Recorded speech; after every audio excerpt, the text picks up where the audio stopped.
Suara mesin jahit terdengar di salah satu ruangan di dalam lapas dengan cekatan para penjahit menyelesaikan pesanan konsumen.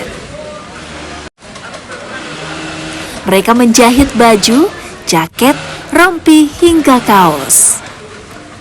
Warga binaan lapas kelas 1A Makassar ini bekerja sebagai pekerja garmen untuk mengisi waktu dan mendapat upah. Sebanyak 65 warga binaan menjadi penjahit setiap harinya dan kegiatan ini sudah berlangsung selama 3 tahun.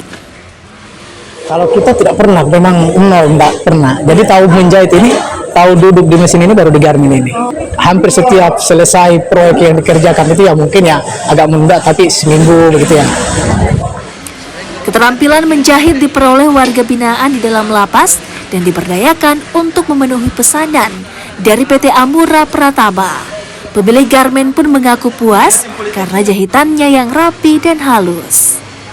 Kami ini kan adalah kelompok masyarakat juga ya, kelompok masyarakat yang tentunya mereka butuh penghasilan juga.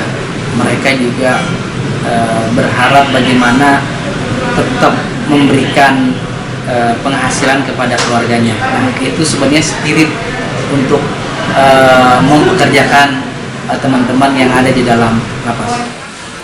Tak hanya skill, mereka juga mendapatkan upah hingga mencapai 4 juta rupiah dari hasil menjahit.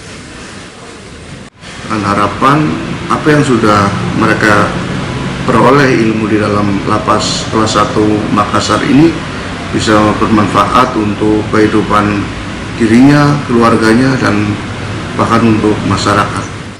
Program ini dijalankan untuk membantu pemulihan ekonomi dan mental warga binaan selama menjalani masa tahanan. Harapannya, mereka dapat mandiri dan menjalankan usaha sesuai dengan keterampilan yang dimiliki saat keluar dari lapas.